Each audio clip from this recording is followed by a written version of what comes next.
I feel like as a child of the '80s, like all the sitcoms, you when you first started not hearing a laugh track, it was weird, Yeah. right?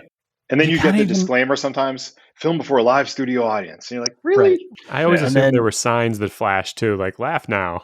and then I thought, well, I wonder if we, I mean, now that everybody lives in Zoom, like, could we get producers for our conference calls to Oh, just that's a run a good laugh track idea. for That's a us really or good whatever, idea. so we can, just spice Or it up a little? or if you're the boss, you can just get like an applause sign Right. in your Zoom Right. box and then make everything Right. clap. Hey, everybody. It's the Data Driven Marketer, sponsored by NetWise. I'm Adam. Brian. Alex. Welcome back for another Hang in the Data Basement. Thanks for joining us. And special thanks to our guest this week, Alex Baydin, founder and CEO of Performline.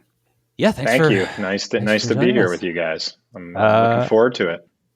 Yeah, so let's just jump right into it. You want to tell us a little bit about sort of Performline and your background, what you guys do and how you got there?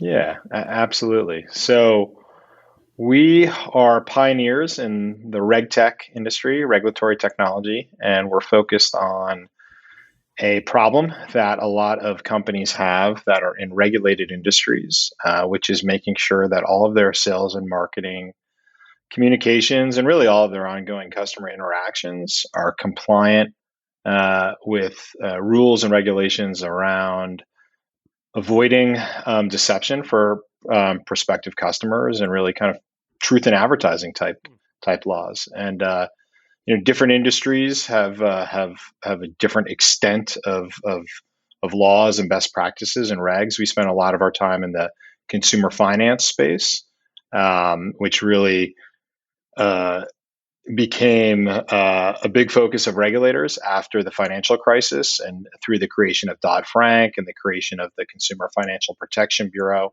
But you can, if you stop and think for a little bit, you find this pattern in a lot of other big industries.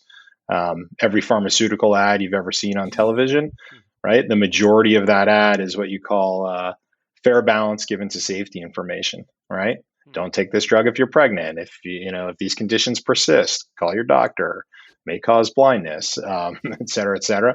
But you see it in some technology offerings. You see it in insurance. You see it in gambling, legalized gambling. You see it in a lot of different areas where consumers historically, if they're not given proper and accurate information, may get harmed in the process of interacting with the company and purchasing their services. So that's where we come in, and often we're helping companies ensure that their own marketing and sales scripts and communications are compliant. But in today's world of the data-driven marketer, there is a big reliance on third parties to get your message out there and to help you meet your customer acquisition goals. So quite a bit of what we do and what our platform does is surveilling third-party partners, whether those are affiliates, call centers, social media influencers that the brand is working with. Our brand is where our customers are working with either directly or indirectly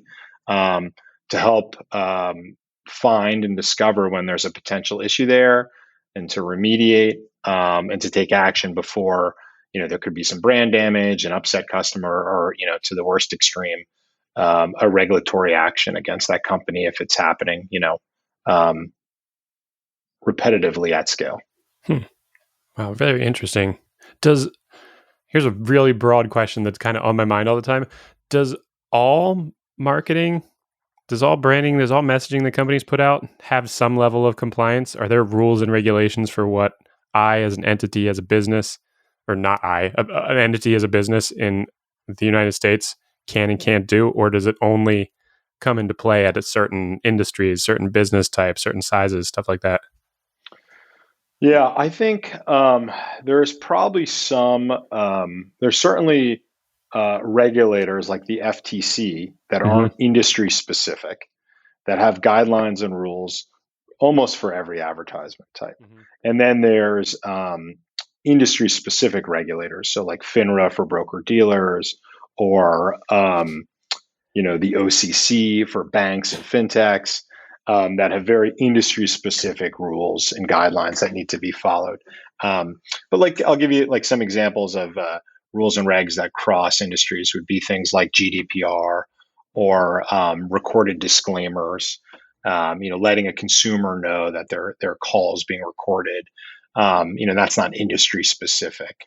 And even if you might be in an industry where the regulations are light, you probably, if you're a serious company, you have brand guidelines, and that's the other area where we help our customers. Is there's the rules, right, where you could face regulatory enforcement or class action lawsuit or an attorney general issue, but then there's like, hey, are your partners and even your own employees upholding your brand guidelines when they're talking about your products and services, right? Are they using the appropriate descriptions? Are they making sure your brand and messaging is not aligned with some sort of message that's not consistent with their core values? Interesting. And that's another way that our product and solution is used. So you mentioned, I can't remember if it was in the intro or if it was before we started recording at this point, but you mentioned, you've been at it for a while in the space. I'm curious, your take, or I guess maybe it's already represented in the way you describe the product, but media has changed so much just in the last 10 years in terms of, if nothing else, it's speed. I imagine social media teams that I oversee, the idea that they would be able to run every tweet past legal is just not realistic, especially if you want to use engagement tactics and things. If you want to be able to take a trending topic and get in the replies and really, work some of those growth marketing tactics, I don't have time to run that by legal. And so you end up with this thing where, hopefully what you get out of legal is the willingness to take the tack that, well, we can clean it up after the worst case, to cease and desist, and we clean it up after the fact. But really, it sounds like what you're working with is the place where, because that stuff's gotten so fast, now we started using software to talk to one another, and now we have to use software to maintain the level of compliance that any corporate entity would require regarding any sort of outgoing messaging, so you can get on it as quickly as possible if the Wendy's Twitter account is, too offensive or whatever, because they're right. Sort of famous for going after sort of troll tack on Twitter, I guess. But yeah, I guess I'm curious, sort of your take on that evolution. Yeah. So first I'll talk about speed, and then I'll answer your question around automation for compliance and why it's happening. So are either of you guys skiers? You guys downhill skiers? Okay. So what do you wear on your head now when you ski? A helmet.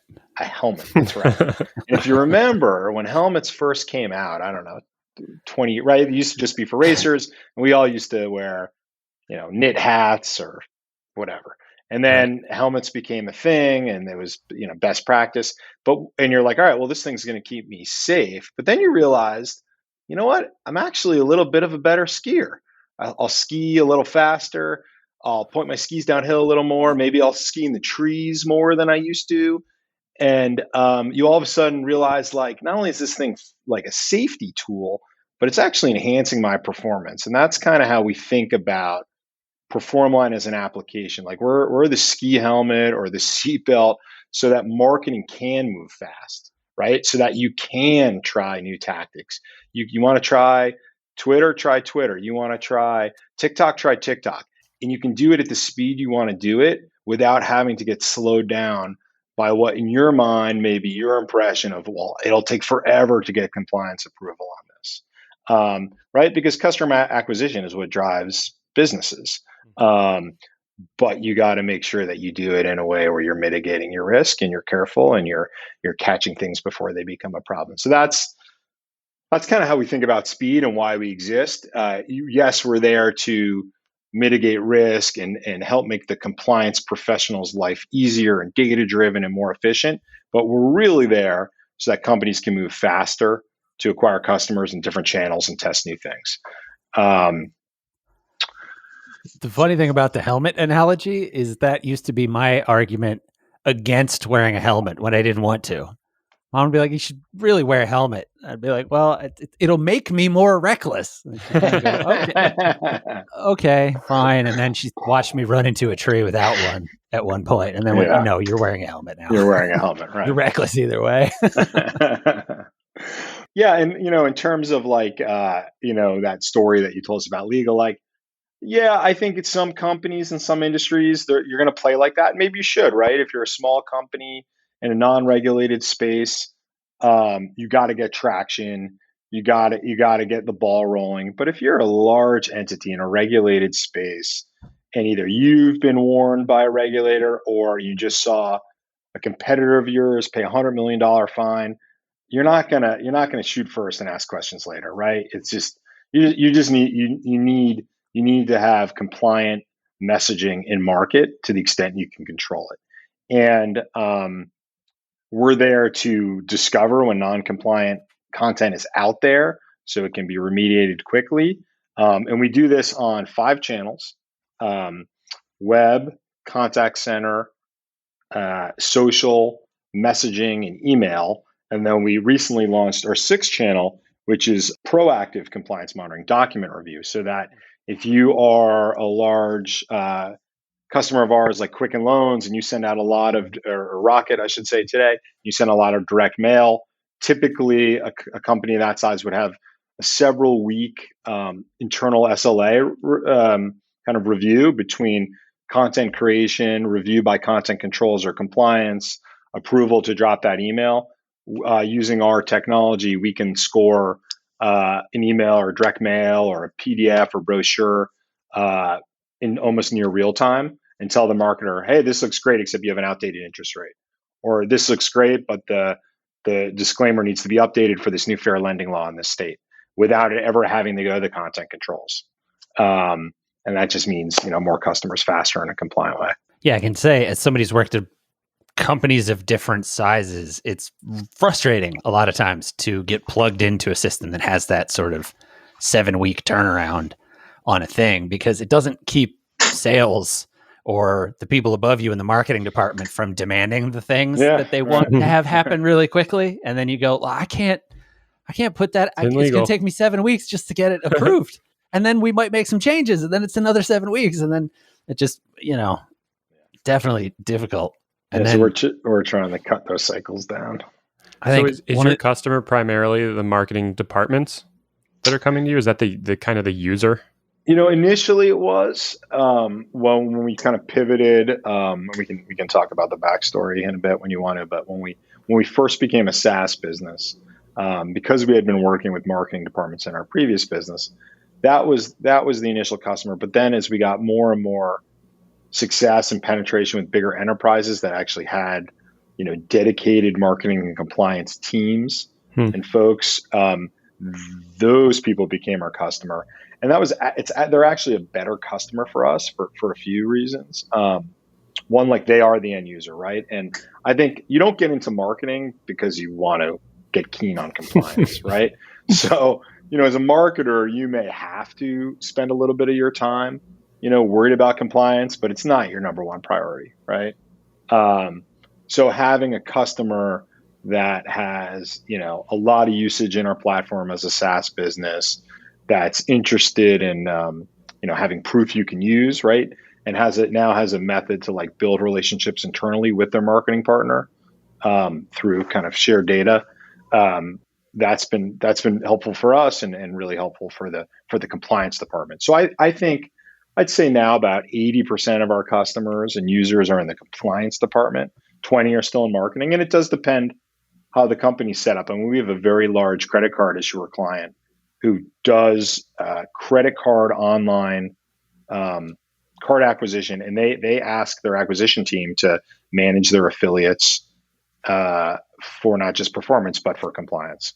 So they're using our tool to crawl and score sites like Credit Karma, NerdWallet, and LendingTree, and making sure that all their card offerings are accurate and up to date, and the Schumer box is present, and all that good stuff.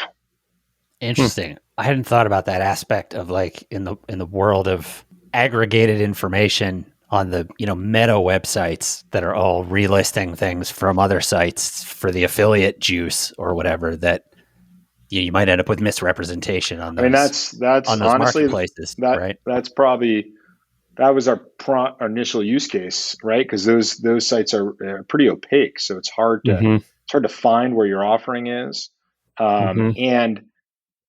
And listen, most brands don't send something to their partners or put it in market if it's violating a regulation or has outdated information. It does happen, and we do have customers that use us to kind of police their own materials, but it's often the third party, and maybe the ad has passed hands a couple times, or maybe the third party is paid a really juicy bounty every time they get an application, and you've got some clever person in the optimization team who's saying, "Oh, geez, when I put free next to money, my conversion rate doubles." All right, well, you just violated Truth in Lending Act, mortgage advertising best practices.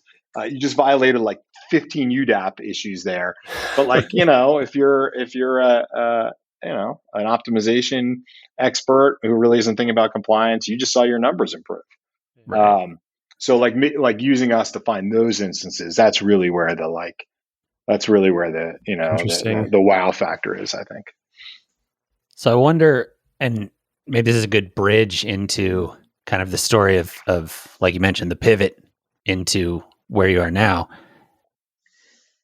I'm curious if you got, as you introduced the product and started to, that you have now, and you started to roll it out. I'm curious, did you get resistance from, like I mentioned at some point, I worked in legal tech and kind of, which then overlaps with regtech for a while. And we used to get a lot of pushback that we knew was coming from our internal competition at the companies. It's like legal trying to poke holes in the product that we're offering because they don't want to lose their jobs to software. It's always a paranoia, I think, for any professional, I guess, these days. But so yeah, I think we're past that. The bus has kind of left the station. Like on most of the first conversations we have, it's a scale issue. I can't keep up with the amount of presence, or we just doubled our contact center.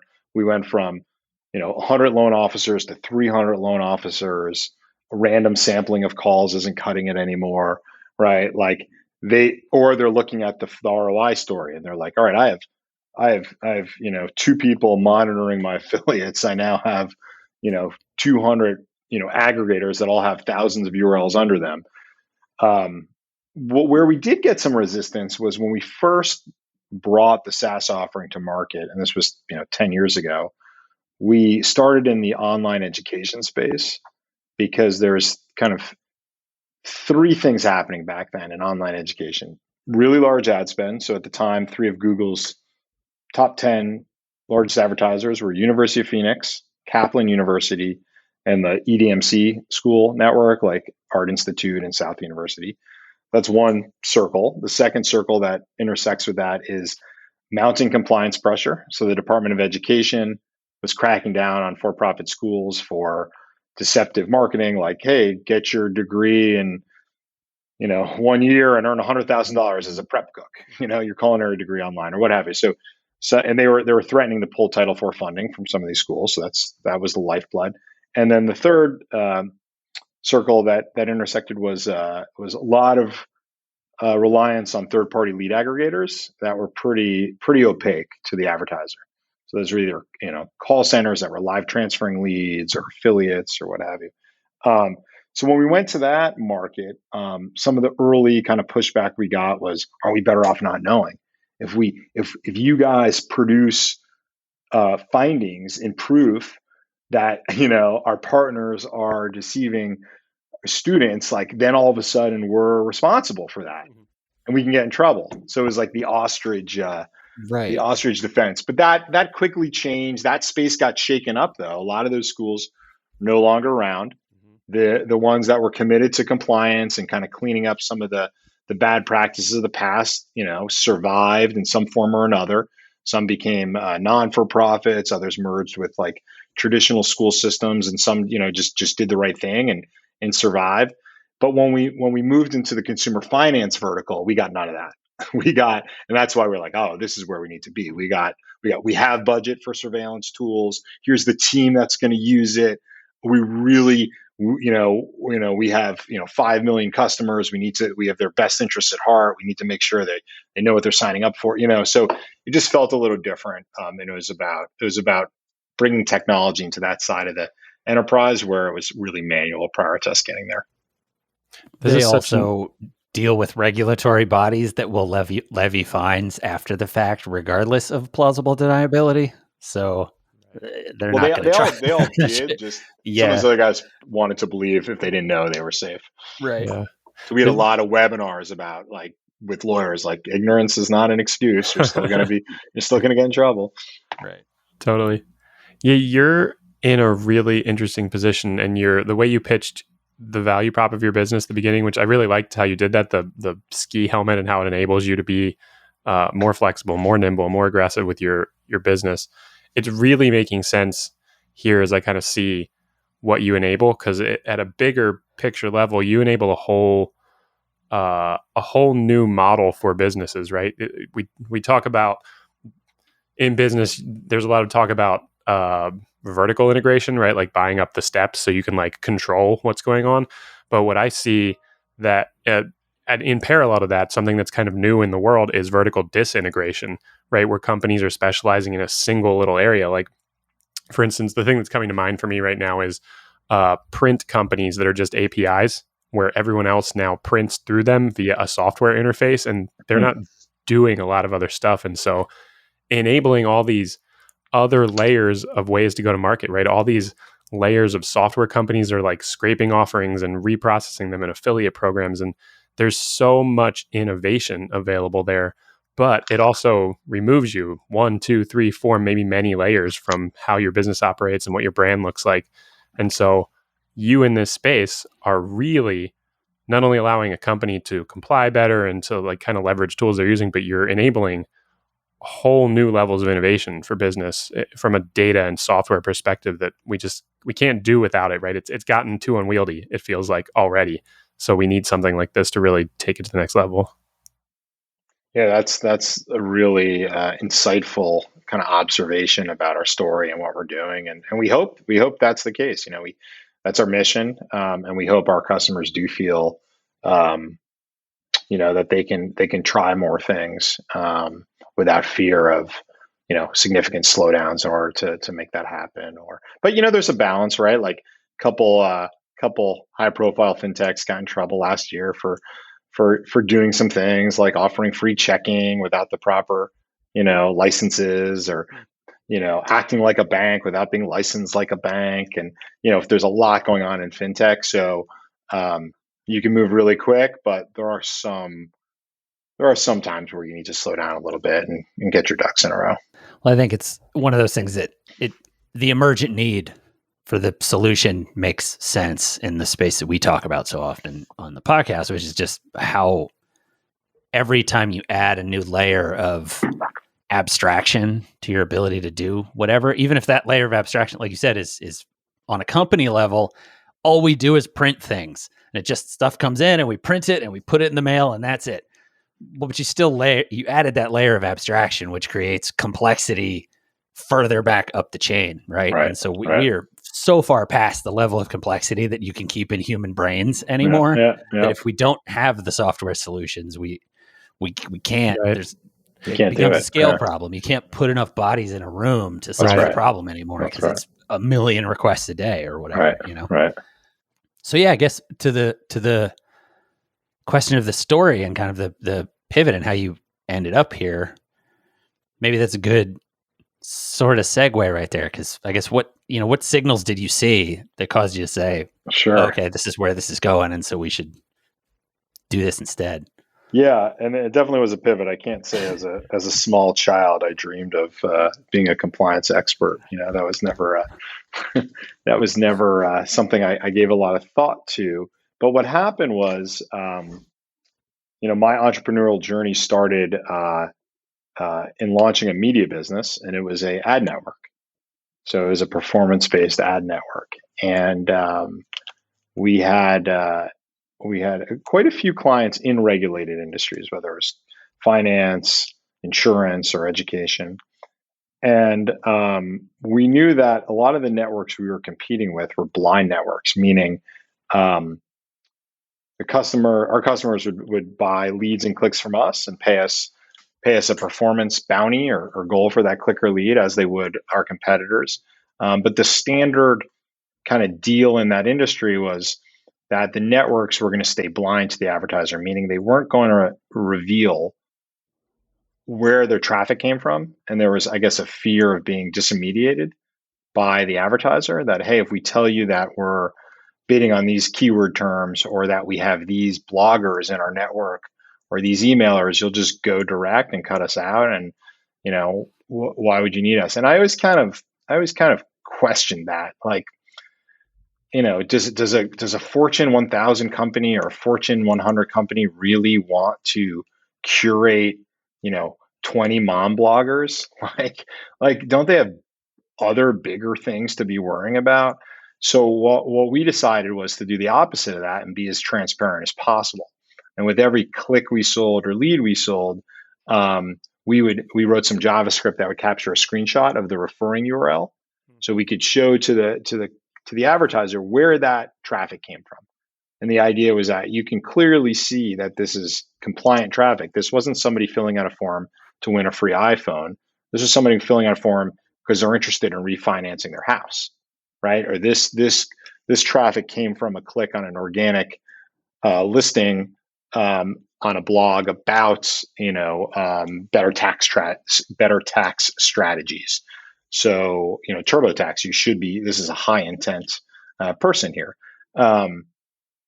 And what happened was we started to get feedback on both the quality of the traffic, but more so on the report itself. And our customers were saying, "Hey, can you help me figure this out when I buy from Quinn Street or AOL or Yahoo's Performance Network?"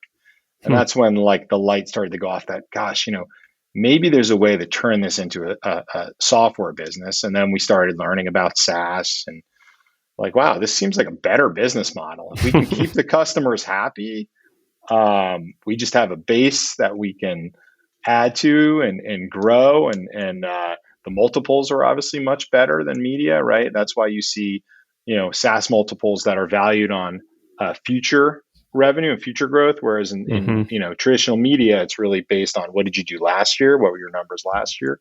So we like that, and then we discovered that that the compliance department. So like the marketers maybe would say, "Hey, can I get these reports?" And then we would dig in and we'd be like, "Well, why do you want them?" And they'd say, "Oh, I've got compliance breathing down my neck," or "We just got a letter from the CFPB about some non-compliant marketing, and it's one of our partners. We can't figure out who." And I'd say, "Well, who are you working with this internally?" And they'd say, "The chief compliance officer, right? The director of marketing compliance." So then I got to talk to those folks, and I realized that they were really hungry for some tools, for some automation that as a class, they were either trying to get technical resources internally to build something, right, which never really works that well, or they were doing it manually and adding bodies. And, traditionally, that's not a group that gets huge budgets. So we saw a greenfield opportunity to, build product for that buyer persona that could solve this problem.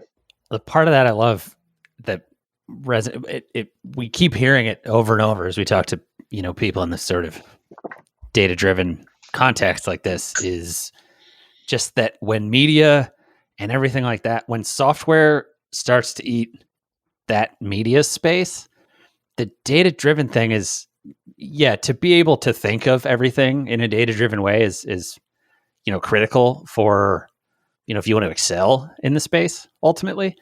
But it just kind of happens, right? Like this fundamental shift happens, and then suddenly your customer is asking you for data, even if it's just followers on Twitter or retweets or whatever. Like they don't think of that as data, but you immediately start getting, metric-based feedback as soon as software eats something, almost like that's just part of how technology thinks of the world. If you want to think about like a philosophical sort of technology as an entity, like the data signal back and then enabling data-driven decisions is just part of what happens once software eats a thing. And so, increasingly we're talking to people who saw that and then went, oh, there's a business opportunity here. But then that opportunity also turns into, and then people wanted analytics dashboards, and we didn't think we'd be producing analytics dashboards, but they wanted them. So here we are. And it turns into a feedback cycle of data-driven growth, ideally, least data-driven mentality, hopefully toward growth. If you hang around and listen to us.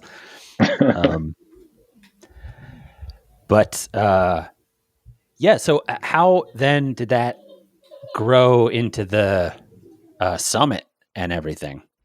The conference? Yeah. At what point did that sort of turn into a community situation? Yeah. Well, we kind of saw some things when we first started talking to that group at the enterprise. And then we spent a lot of time with our customers. I mean, we do, in a pre-COVID world, we were seeing an existing customer no less than 4 times a year for on-site quarterly business reviews.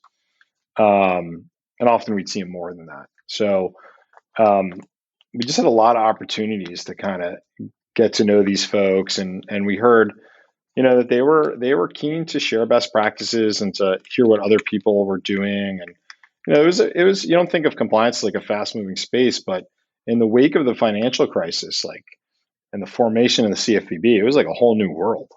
And the last under the Obama administration, and Richard Cordray as the director of the CFPB, they were active. They ran that regulator almost like a tech startup. I mean, they were trying new things all the time. They were they hired like mad, and they were everywhere in every sector of consumer finance. So practitioners are really hungry to connect with one another and share best practices. So we started a customer summit, I don't know, 8-9 years ago, and it was really small. Initially, it was half a day, and we were in a small room at the Standard Hotel in New York. And then the second year, we started seeing these other kind of events, mostly in Europe, called regtech conferences, and that was the first time we'd maybe heard the expression. And we're like, regtech, what's that? Regulatory technology. Oh, that's us. That's what we're doing. And we saw all these kind of companies, like an ecosystem forming around regtech. Consultancies were, PwC needed a perspective on regtech. Deloitte needed a perspective on regtech. Big technology companies like IBM and Salesforce needed a perspective on regtech. And then there was investors and incubators kind of starting to support this idea to bring technology, ML and AI and other technologies into these compliance concerns, because there was thousands and thousands of pages of regulations that needed to be adhered to, and it seemed like a really good problem to apply technology to get scale. And we said, wow, we're not only are we regtech, but we're probably one of the main pioneers here in the US. And when I think about the clients we have, we're probably, we've got some size to us compared to some of these other companies that are making some noise. So why don't we just turn our customer conference into Comply, the Comply Summit? And it quickly, in the third year, it was the largest US regtech conference. And we put our own spin on it. As you can imagine, I don't know if you've ever been to a compliance conference, but as you can imagine, historically, and for the most part, they don't sound too exciting. But none of us, had a deep compliance background. We were marketing tech folks and ad tech and media people, and we'd been to Inbound, that HubSpot throws, and we'd been to, Dreamforce. So we're like, well, people need to be inspired. They need to have fun. They need to learn some things in network, but this needs to be memorable. So we went crazy. We had drumline bands come in. We had break dancers. We got, really creative keynote speakers that you wouldn't think would make sense at a regtech conference, but made perfect sense. Frank Abagnale, Very cool. The guy from Catch Me If You Can. Commander David Baird, who ran the Pacific Fleet for the U.S. Navy. about aircraft carriers and talking about risk and saving lives. And he gave, this great presentation about, he would show a video of him in the cockpit and walk everybody through in real time with his voiceover about what it's like to land on an aircraft carrier. And the first one was during the day, and it was amazing. And he's like, look, and if you like adrenaline like we all do, you would do this all day long. He's like, now I'm going to show you the scariest thing that I have to do, and I've done it over 1,000 times, what it's like landing at night. Wow. And then he had the video at night, and all you see are these two little dim flashlights. He's like, that's an 18-year-old kid, right, who's maybe had X amount of months of training, and you're entrusting your life, that those flashlights are pointing in the right direction, because they don't light up the aircraft carrier at night, obviously, for obvious reasons. So, and just talking about risk and how like mitigating risk saves lives, and and it just started to build. And what we realized was Comply became the hub for this community of compliance professionals, where it didn't really exist.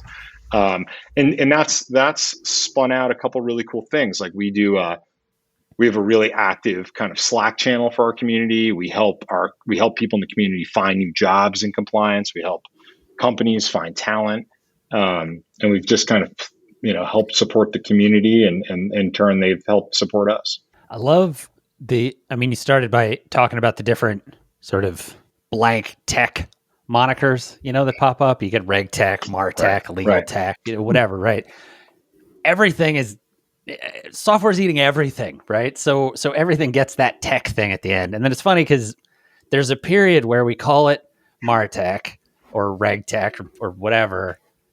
And then eventually we stop, because that's just how you do business. And it's just, you're just back to calling it the compliance department instead of this weird sort of tech thing. But there's that in-between space where, like, listening to your story really brings to mind for me the extent to which if you find a whole bunch of people with questions, that's the place where the answer becomes a community play from a growth standpoint, because that's a whole group of people that are all literally kind of wandering in the hall going, I don't have an answer. Do you have an answer? I don't know. Right. What do we, and that's what you can bring to pull people together. And then the conference gets built around that idea of the community and pulling all those people together. And the fact that you can rattle off so many conferences, like, it's what we should point to every time someone says that the robots are coming for your jobs or that software is coming for your jobs, to call back to what we were saying before. Yeah. Like, no, every time software eats a new layer, there's just more people with more questions who go to more conferences to try to find answers to those questions. Like, it's the perfect articulation of the extent to which it just grows new prosperity every time software comes for and really, I was thinking about your point about, are people worried that our app would take jobs away? And it's kind of like, where has that happened, right? Most of the leading software applications, B2B, are there to help make people more efficient and better at their job, right? Not like to replace them. And one of my favorite meetings, we were in a meeting with a very large bank in New York, and I was there with my head of sales, and we had kind of a like a tough buyer, like a buyer who liked to play stump the chump, And she said, so how many of my people am I going to get to? Are you telling me I'm going to get to fire my staff if I use Performline? And then my head of sales looked at her and he said, what do you guys use for marketing automation? And she says, oh, we use Marketo. And he says, how many people did you let go after you onboarded Marketo? She said, none. And he goes, it's the same thing. He's like, why did you buy Marketo? Right? Your people needed a tool to do the X, Y, and Z, and it's made them better. And they're better at tracking their goals, and they're efficient. Like, that's just how you need to think about us. And I was really proud of him that day. That's great. I like the calm tone. Like, hey, yeah, don't worry about it. So you mentioned another aspect of all of this that's kind of a level above just any one business or any one industry. The idea of I think you were talking about the CFPB and how it was being run kind of like a startup, right? It was being really efficient. It was making a lot of changes. that immediately I was like, wait, you don't want that from regulation, because now businesses, it takes a lot of work to be compliant, and then it messes up your market and your business strategy as regulations change. But we need it to be that way, right? Things are getting so complicated. The world is changing, technology is changing, business is innovating. So you enable, not only does a product like yours enable the customers to be more innovative, but you enable regulations to innovate quicker. So how do you see this evolving kind of in partnership there, allowing regulatory bodies to catch up, right? That's such a common like social and political complaint. Oh, regulation is making that awful. And often that is true, right? The regulations are limiting whatever your industry is from innovating. Are you going to be able to help feed that? Is software like yours going to be able to make regulations more efficient so that businesses can even magnify their efficiency even more? You know, we have seen over the last couple of years regulators reaching out quite a bit to technology companies, and hosting things like hackathons. The FCA in the UK has been very good at this, and the CFPB as well. And they're saying, all right, how the rate of change is so rapid, right? I cannot expect my regulated entities to have the same set of disclosures on a Facebook ad as they have in a 3-page brochure, right? Like things have changed. So by understanding the technologies that are out there, like Performline, and really understanding how fintechs, in this example, how they're changing the game on customer acquisition, I can understand how should I rewrite the regs on disclosures that are practical and efficient. So there has been a lot more communication and partnership between both the regulated entity, the regulator, and the technology service provider, to help kind of solve the evolutionary challenges of digital marketing and whatever else is next. Yeah, I see a really interesting future, and I've never thought about it in this space, but Adam and I talk a lot about finance and how it can be disrupted as money becomes digitized, right? And so that has implications for like tax code, right? We talk about it as tax code, but it's still just paper that I have to read through.